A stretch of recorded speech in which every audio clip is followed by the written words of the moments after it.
അവർക്ക് അങ്ങനെ പണ്ടും കാഴ്ചപ്പാട്. ത്രിപുര സംസ്ഥാന തെരഞ്ഞെടുപ്പിലെ സ്ഥിതി എന്താ?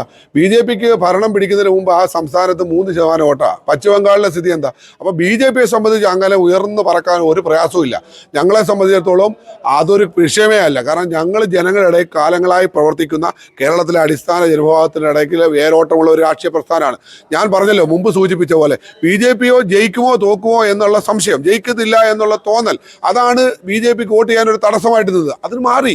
ഈ ലോക്സഭാ തെരഞ്ഞെടുപ്പോട് കൂടി അത് പൂർണ്ണമായിട്ടും തൃശ്ശൂരിൽ മാറി. കാരണം BJPക്ക് വോട്ട് ചെയ്താൽ ജയിക്കുന്ന പാർട്ടിയാണ് എന്ന് ജനങ്ങൾ തിരിച്ചറിഞ്ഞു കഴിഞ്ഞു. അതുകൊണ്ട് ഇവർ പറയുന്ന 6 കൗൺസിലർ ഒന്നും ഞങ്ങൾക്ക് വിഷയമല്ല. ഞങ്ങൾ നിരവധി സ്ഥലത്ത് 2ാം സ്ഥാനത്ത് വന്നതാണ്.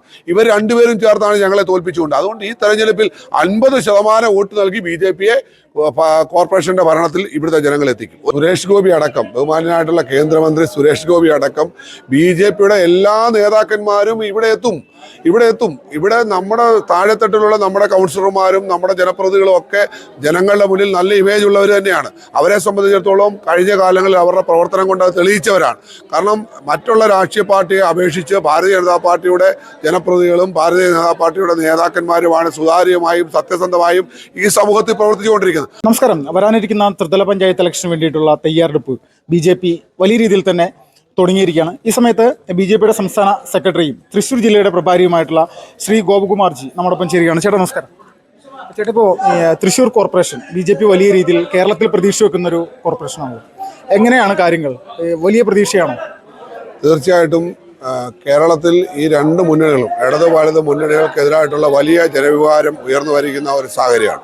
പ്രത്യേകിച്ച് ഇവർ കേരളത്തിന് വെളിയിൽ ഒന്നായി നിൽക്കുകയും കേരളത്തിൽ വരുമ്പോൾ 2 ആയി നിന്ന് കേരളത്തിലെ ജനങ്ങളെ അക്ഷരാർത്ഥത്തിൽ വഞ്ചിക്കുകയാണ്. ഈ സാഹചര്യത്തിൽ ഈ വരാൻ പോകുന്ന ത്രിതല പഞ്ചായത്ത് തെരഞ്ഞെടുപ്പ് ഭാരതീയ ജനതാ പാർട്ടിയെ സംബന്ധിച്ച്, കേരളത്തിൻ്റെ ഭാവിയെ സംബന്ധിച്ച് നിർണായകമാണ്. ചരിത്രപരമായിട്ടുള്ള ഒരു മാറ്റം കേരളത്തിൽ ഉണ്ടാകും എന്നുള്ള കാര്യത്തിൽ യാതൊരു സംശയവുമില്ല. കാരണം കേരളത്തിലെ ജനങ്ങൾ നരേന്ദ്രമോദിക്കൊപ്പമാണ് എന്ന് കഴിഞ്ഞ ലോക്സഭാ തെരഞ്ഞെടുപ്പ് കൊണ്ട് ഏറ്റവും കൂടുതൽ തെളിയിച്ച ഒരു സ്ഥലമാണ് തൃശ്ശൂർ. അതുകൊണ്ട് തന്നെ തൃശ്ശൂരിലെ ജനങ്ങൾ BJP ആഗ്രഹിക്കുന്നു, BJPയുടെ സാന്നിധ്യം ആഗ്രഹിക്കുന്നു, BJPയുടെ ഭരണം ആഗ്രഹിക്കുന്നു. ആ ഭരണം നേടിയെടുക്കാനുള്ള ഉജ്ജ്വലമായിട്ടുള്ള പ്രവർത്തനത്തിലാണ് BJPയുടെ പ്രവർത്തകർ. ഈ തെരഞ്ഞെടുപ്പുമായി ബന്ധപ്പെട്ട് വോട്ടർ പട്ടികയിൽ പേര് ചേർക്കുന്ന അടക്കമുള്ള പ്രവർത്തനങ്ങളിൽ ശക്തമായിട്ടുള്ള പ്രവർത്തനങ്ങൾ താഴെത്തട്ടിൽ വാർഡ് തലത്തിൽ ഞങ്ങൾ ആസൂത്രണം ചെയ്യും. തീർച്ചയായും തൃശ്ശൂർ ഭരണം, കോർപ്പറേഷൻ്റെ അടക്കം പഞ്ചായത്തുകളടക്കമുള്ള ഭരണം പിടിക്കാനുള്ള പരിശ്രമത്തിലാണ് ഞങ്ങൾ. അത് നേടിയെടുക്കുക തന്നെ ചെയ്യും. ഇപ്പോൾ തൃശ്ശൂർ പാർലമെന്റ് ഇലക്ഷന്റെ വിജയത്തിന് ശേഷം BJPക്കെതിരെ വലിയ രീതിയിലൊരു ക്യാമ്പയിൻ അത് UDFും LDFും സംയുക്തമായിട്ട് തന്നെ ചെയ്യുന്നുണ്ട്. അത് അവർക്കൊരിക്കലും ഇവിടെ BJP അക്സെപ്റ്റ് ചെയ്യാൻ പറ്റുന്നില്ല എന്നുള്ള രീതിയിലേക്കുള്ള പ്രചരണമാണ് യഥാർത്ഥത്തിൽ നടക്കുന്നത്. ഇത് ഏതെങ്കിലും തരത്തിൽ ഇവിടുത്തെ ജനങ്ങളുടെ ഇടയിൽ ഒരു നെഗറ്റീവ് ആയിട്ട് BJPക്ക് തോന്നിയിട്ടുണ്ട്? കേരളത്തിലെ ജനങ്ങൾ, തൃശ്ശൂരിലെ ജനങ്ങൾ അങ്ങനെയൊന്നും ചിന്തിക്കുന്നവരല്ല. കാരണം 2 മുന്നണികളെ സംബന്ധിച്ച് യഥാർത്ഥത്തിൽ തോൽവി സമ്മതിക്കാൻ ഇതുവരെ അവർ മാനസികമായിട്ട് തയ്യാറായിട്ടില്ല. അവരുടെ മനസ്സിൽ ഇപ്പോഴും അവർക്കുണ്ടായിട്ടുള്ള ആ തിരിച്ചടി, ജനങ്ങൾ നൽകിയിട്ടുള്ള ശക്തമായ തിരിച്ചടി അംഗീകരിക്കാൻ അവർക്ക് കഴിയുന്നില്ല എന്നുള്ളതാണ് യാഥാർത്ഥ്യം. ഭാരതീയ ജനതാ പാർട്ടിയെ സംബന്ധിച്ച് ജനങ്ങൾ BJPയോടൊപ്പമാണ് എന്ന പൂർണ്ണ വിശ്വാസം ഞങ്ങൾക്കുണ്ട്. ഞങ്ങൾ അധ്വാനിച്ചിട്ട് തന്നെയാണ് വിജയിച്ചത്. വോട്ടർ പട്ടികയിൽ പേര് ചേർത്തതും ഞങ്ങൾ ഈ നാട്ടിലെ നിയമങ്ങൾ അനുസരിച്ച്, തെരഞ്ഞെടുപ്പ് ചട്ടങ്ങൾ അനുസരിച്ചിട്ടുള്ള പ്രവർത്തനങ്ങൾ നടത്തിയിട്ടുള്ളത്. അത് ഇപ്പോഴും ഞങ്ങൾ നടത്തിക്കൊണ്ടിരിക്കുകയാണ്.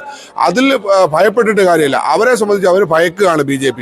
അതുകൊണ്ടാണ് 2 മുന്നണികളും ഒരേപോലെയാണ് ചിന്തിക്കുന്നത്. ഇടതും വലതും ഒരേപോലെയാണ് ചിന്തിക്കുന്നത്. പരസ്പരം അവർ പഴിചാരുന്നുണ്ടെങ്കിലും മനസ്സുകൊണ്ട് അവർ ഒന്നാണ്. അവർ രണ്ടുപേരും BJPക്കെതിരാണ്. ജനങ്ങൾ BJPക്ക് അനുകൂലമാണ്. ഈ 2 മുന്നണികളെ തൂത്തെറിയാൻ തയ്യാറായിട്ടിരിക്കുകയാണ്. യഥാർത്ഥത്തിൽ ഇന്നലെ വരെ എന്താണ് കേരളത്തിൽ സംഭവിച്ചതെന്ന് നമ്മൾ പരിശോധിക്കുമ്പോൾ നമുക്ക് മനസ്സിലാകുന്നത് BJP ജയിക്കുമോ എന്നൊരു സംശയം അവർക്കുണ്ടായിരുന്നു. ആ സംശയം കൊണ്ടാണ് പലപ്പോഴും ത്രിതല പഞ്ചായത്ത് തെരഞ്ഞെടുപ്പിലും നിയമസഭയിലും ഒക്കെ BJPക്ക് വോട്ട് ചെയ്യണമെന്ന് ആഗ്രഹിച്ചിട്ടും ചില വോട്ടുകൾ നമുക്ക് കിട്ടാതെ പോയത്. പക്ഷേ ഈ തെരഞ്ഞെടുപ്പിൽ അങ്ങനെയല്ല സാഹചര്യം.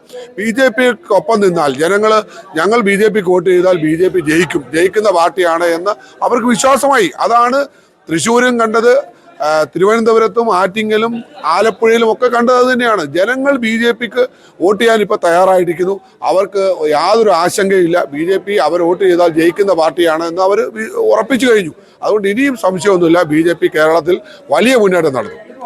ഏറ്റവും പ്രധാനമായിട്ട് മറ്റൊരു കാര്യം, ഈ തൃശ്ശൂർ പാർലമെന്റ് മണ്ഡലത്തിൽ സുരേഷ് ഗോപിയുടെ ഒരു സാന്നിധ്യം, അദ്ദേഹം പ്രവർത്തിച്ച് അല്ലെങ്കിൽ അദ്ദേഹം 5 വർഷമായിട്ട് ഇവിടെ നിൽക്കുന്ന ഒരു സമയത്ത് അത് ഇവിടുത്തെ ജനങ്ങൾ കൂടുതലായിട്ട് അക്സെപ്റ്റ് ചെയ്തിട്ടുണ്ട്. പക്ഷേ ആ ഒരു ഇമേജ് ത്രിതല പഞ്ചായത്ത് ഇലക്ഷൻ നടക്കുന്ന ഈ ഒരു സമയത്ത് BJPയുടെ പ്രാദേശികമായിട്ടുള്ള സ്ഥാനാർത്ഥികൾക്ക് അത് ഉണ്ടാകണമെന്ന് ഇല്ലല്ലോ. അപ്പോൾ അതിനെ മറികടക്കാൻ BJP എന്താണ് ചെയ്തത്? ഇവിടെ ഈ തെരഞ്ഞെടുപ്പിൽ സുരേഷ് ഗോപി അടക്കം, ബഹുമാനായിട്ടുള്ള കേന്ദ്രമന്ത്രി സുരേഷ് ഗോപി അടക്കം BJPയുടെ എല്ലാ നേതാക്കന്മാരും ഇവിടെ എത്തും. ഇവിടെ നമ്മുടെ താഴെത്തട്ടിലുള്ള നമ്മുടെ കൗൺസിലർമാരും നമ്മുടെ ജനപ്രതിനിധികളും ഒക്കെ ജനങ്ങളുടെ മുന്നിൽ നല്ല ഇമേജ് ഉള്ളവർ തന്നെയാണ്. അവരെ സംബന്ധിച്ചിടത്തോളം കഴിഞ്ഞ കാലങ്ങളിൽ അവരുടെ പ്രവർത്തനം കൊണ്ട് അത് തെളിയിച്ചവരാണ്. കാരണം മറ്റുള്ള രാഷ്ട്രീയ പാർട്ടിയെ അപേക്ഷിച്ച് ഭാരതീയ ജനതാ പാർട്ടിയുടെ ജനപ്രതിനിധികളും ഭാരതീയ ജനതാ പാർട്ടിയുടെ നേതാക്കന്മാരുമാണ് സുതാര്യമായും സത്യസന്ധമായും ഈ സമൂഹത്തിൽ പ്രവർത്തിച്ചുകൊണ്ടിരിക്കുന്നത്. അതുകൊണ്ട് ഒരു സംശയവും വേണ്ട, ഞങ്ങളെല്ലാവരും ഒന്നിച്ച് ബഹുമാന്യനായിട്ടുള്ള കേന്ദ്രമന്ത്രി സുരേഷ് ഗോപിയുടെയും അതുപോലെ BJPയുടെ സംസ്ഥാന അധ്യക്ഷൻ രാജീവ് ചന്ദ്രശേഖരൻ അടക്കം മുൻ സംസ്ഥാന അധ്യക്ഷന്മാരടക്കമുള്ള എല്ലാവരുടെയും സാന്നിധ്യം അത് തൃശ്ശൂരുണ്ടാവും. അവരുടെയൊക്കെ പിന്തുണയോടെ അവരുടെയൊക്കെ നേതൃത്വത്തിൽ തൃശ്ശൂർ അടക്കമുള്ള കേരളത്തിലെ എണ്ണം പറഞ്ഞിട്ടുള്ള മുഴുവൻ സ്ഥലങ്ങളിലും വലിയ മുന്നേറ്റം ഉണ്ടാക്കും ഭാരതീയ ജനതാ പാർട്ടി. തൃശ്ശൂർ കോർപ്പറേഷൻ സംബന്ധിച്ച് കഴിഞ്ഞ 5 വർഷമായിട്ട് ഇവിടെ LDFിൻ്റെ ഒരു ഭരണമാണല്ലോ. അപ്പോൾ അവരുടെ ഒരു ഭരണത്തെ അതിനെ എതിർക്കാൻ വേണ്ടിയിട്ട് വരാനിരിക്കുന്ന സമയങ്ങളിൽ BJP കൃത്യമായിട്ടുള്ള പദ്ധതികൾ തയ്യാറാക്കിയിട്ടുണ്ടാവില്ല. തീർച്ചയായിട്ടും ഈ ഭരണത്തിലുള്ള പോരായ്മകൾ ഞങ്ങൾ ജനങ്ങളുടെ മുന്നിൽ തുറന്നു കാണിക്കേണ്ടേ ചെയ്യും. BJP ഭരണത്തിൽ വന്നാൽ ഞങ്ങൾക്ക് അധികാരം നൽകാൻ ഞങ്ങൾക്ക് എന്ത് ചെയ്യാൻ കഴിയും എന്നും അതേപോലെ തന്നെ ഇപ്പോഴത്തെ ഭരണാധികാരികളുടെ വീഴ്ചകൾ എന്താണെന്നും ജനങ്ങളുടെ മുന്നിൽ ഞങ്ങൾ കുറ്റപത്രമായി തന്നെ അവതരിപ്പിക്കും. ഒരു സംശയമില്ല. എല്ലാം കഴിഞ്ഞ തെരഞ്ഞെടുപ്പുകളിൽ നിന്ന് വ്യത്യസ്തമായി കുറച്ചും കൂടി ശക്തമായി ആ കാര്യം ഉന്നയിക്കുക തന്നെ ചെയ്യും.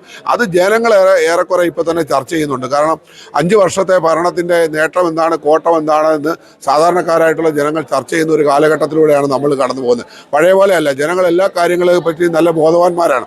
അതുകൊണ്ടാണ് തന്നെയാണ് ഞങ്ങൾക്ക് വിശ്വാസം. കാരണം ഇവരുടെ ഈ തെറ്റായ നയങ്ങൾ, ജനങ്ങളോടുള്ള വെല്ലുവിളി, ജനവഞ്ചന, അവരുടെ പ്രീണന നയം, അവരുടെ ഈ 2 മുന്നണികളും തമ്മിലുള്ള രഹസ്യ ബാന്ധവും ഇതെല്ലാം ജനങ്ങൾ തിരിച്ചറിയുന്നുണ്ട്. അത് തീർച്ചയായിട്ടും അത് തിരിച്ചറിയും. ജനങ്ങൾ BJPക്ക് അനുകൂലമായിട്ട് വോട്ട് ചെയ്യും. അത് BJP ഗുണകരമാവും. സുരേഷ് ഗോപിയെ സംബന്ധിച്ച് അദ്ദേഹം ഈ കഴിഞ്ഞ 1 വർഷം കൊണ്ട് തൃശ്ശൂരിന് വേണ്ടി ചെയ്തിട്ടുള്ള കുറേ കാര്യങ്ങൾ BJP ഇപ്പോൾ മുന്നോട്ട് വെച്ചിട്ടുണ്ട്. കഴിഞ്ഞൊരു 25 വർഷമായിട്ട് തൃശ്ശൂരിൽ നിന്ന് വിജയിച്ചു വന്നിട്ടുള്ള പല MPമാർക്കും സാധിക്കാത്തൊരു കാര്യം അദ്ദേഹം ഈ കഴിഞ്ഞൊരു 10 മാസം കൊണ്ട് തന്നെ നമുക്ക് വേണമെങ്കിൽ പറയാൻ സാധിക്കും. അങ്ങനെ ചെയ്തിട്ടുണ്ട്. അപ്പോൾ ഇത് ജനങ്ങളുടെ മുന്നിലേക്ക് ത്രിതല പഞ്ചായത്ത് ഇലക്ഷന് BJP വെക്കാനുള്ള സാഹചര്യമുണ്ട്. തീർച്ചയായും കഴിഞ്ഞ കാലങ്ങളിൽ, അതായത് കേരള സംസ്ഥാനം രൂപീകൃതമായത് ഇങ്ങോട്ടതും പരിശോധിച്ചാൽ 2 മുന്നണികളും മാറി മാറി ഭരിച്ചു. അവരുടെ കേന്ദ്രമന്ത്രിമാർ കേരളത്തിൽ തലങ്ങും വിലങ്ങും 6-7 കേന്ദ്രമന്ത്രിമാർ ഒന്നിച്ച് ഭരിച്ചു. UPAയുടെ ഭരണകാലത്ത് 2 മുന്നണികളും ചേർത്ത് ഭരിച്ചു. എന്നിട്ടൊന്നും കേരളത്തിൻ്റെ സാധാരണ ജനങ്ങളുടെ ഒരു ആവശ്യവും നിറവേറ്റാൻ അവരെ കൊണ്ട് സാധിച്ചിട്ടില്ല. ബഹുമാന്യനായിട്ടുള്ള സുരേഷ് ഗോപിയും അതുപോലെ ജോർജ് കുര്യൻ അദ്ദേഹവും 2 മന്ത്രിമാർ കേരളത്തിലേക്ക് ഇപ്പോൾ ഈ മന്ത്രിസഭയിൽ വന്നതിന് ശേഷം അവർ ചെയ്ത പ്രവർത്തനങ്ങൾ മാത്രം പറഞ്ഞാൽ മതി കേരളത്തിലെ ജനങ്ങൾക്ക് ഈ കാര്യങ്ങൾ ബോധ്യപ്പെടാൻ. ഇപ്പോൾ നടക്കുന്നത് എന്താ? സുരേഷ് ഗോപിയുടെ നേതൃത്വത്തിൽ അദ്ദേഹം കേന്ദ്രമന്ത്രിയായി MP എന്ന നിലയ്ക്ക് അദ്ദേഹം ആസൂത്രണം ചെയ്യുന്ന പദ്ധതികൾ എങ്ങനെയെങ്കിലും അട്ടിമറിക്കാൻ, അത് പഞ്ചായത്ത് തെരഞ്ഞെടുപ്പ് വരെ, ത്രിതല പഞ്ചായത്ത് തെരഞ്ഞെടുപ്പും നിയമസഭാ തെരഞ്ഞെടുപ്പ് വരെ അതിവിടെ നടപ്പിലാക്കാതിരിക്കാൻ ആസൂത്രിതമായ ശ്രമമാണ് നടക്കുന്നത്. അതിനെതിരെ ഞങ്ങൾ പ്രതികരിച്ചുകൊണ്ടിരിക്കുകയാണ്. കാരണം അദ്ദേഹം മുന്നോട്ട് വെക്കുന്ന പദ്ധതികൾ, അദ്ദേഹം പണം കൊടുക്കാൻ തയ്യാറാണ്, അദ്ദേഹം പുതിയ പദ്ധതികൾ കേരളത്തിന് നൽകാൻ തയ്യാറാണ്, തൃശ്ശൂരിലെ ജനങ്ങൾക്ക് നൽകാൻ തയ്യാറാണ്. അതിനു വേണ്ടിയിട്ട് ആസൂത്രണം ചെയ്യുന്ന എല്ലാ പദ്ധതികളും അത് കാലതാമസം വരുത്താൻ, അത് നടപ്പിലാക്കാതിരിക്കാൻ എല്ലാ ശക്തിയും ഉപയോഗിച്ചുകൊണ്ടാണ് കേരളത്തിൻ്റെ ഭരണാധികാരികളും ഈ കോർപ്പറേഷൻ്റെ ഭരണാധികാരികളും ശ്രമിച്ചുകൊണ്ടിരിക്കുന്നത്. അത് ജനങ്ങളെ ഞങ്ങൾ ബോധ്യപ്പെടുത്തും. അത് ഏറ്റവും വലിയൊരു പ്രശ്നമല്ലേ? കാരണം ഒരു ജനപ്രതിനിധി അദ്ദേഹത്തിൻ്റെ ശ്രമഫലമായിട്ട് ആ നാടിനെ വികസിപ്പിക്കാൻ വേണ്ടി ആത്മാർത്ഥമായി പരിശ്രമിക്കുമ്പോൾ അതിൻ്റെ കടക്കൽ കത്തിവെക്കുക എന്ന് പറയുന്നത് ജനങ്ങളോടുള്ള വെല്ലുവിളിയാണ്. കാരണം അവർക്ക് വേണ്ടിയിട്ട് ഒരു ജനപ്രതിനിധി എന്ന നിലയ്ക്ക് അദ്ദേഹത്തിൻ്റെ ഉത്തരവാദിത്വം നിറവേറ്റാൻ അദ്ദേഹം പരിശ്രമിക്കുമ്പോൾ അത് നടത്താതിരിക്കാനുള്ള ശ്രമം നടത്തുക എന്ന് പറയുന്നത് ജനവഞ്ചനയാണ്, ജനങ്ങളോടുള്ള വെല്ലുവിളിയാണ്. അത് തീർച്ചയായിട്ടും ഞങ്ങൾ ജനങ്ങളുടെ മുന്നിൽ അവതരിപ്പിക്കും. അതേപോലെ അദ്ദേഹം ഈ ചുരുങ്ങിയ കാലം കൊണ്ട് നടപ്പിലാക്കിയ പദ്ധതികളും ഞങ്ങൾ സമൂഹത്തിന് മുന്നിൽ ചർച്ച ചെയ്യും. ചേട്ടാ, അവസാനമായിട്ട് തൃശ്ശൂർ കോർപ്പറേഷനിൽ BJPക്ക് 6 കൗൺസിലർമാരാണുള്ളത്.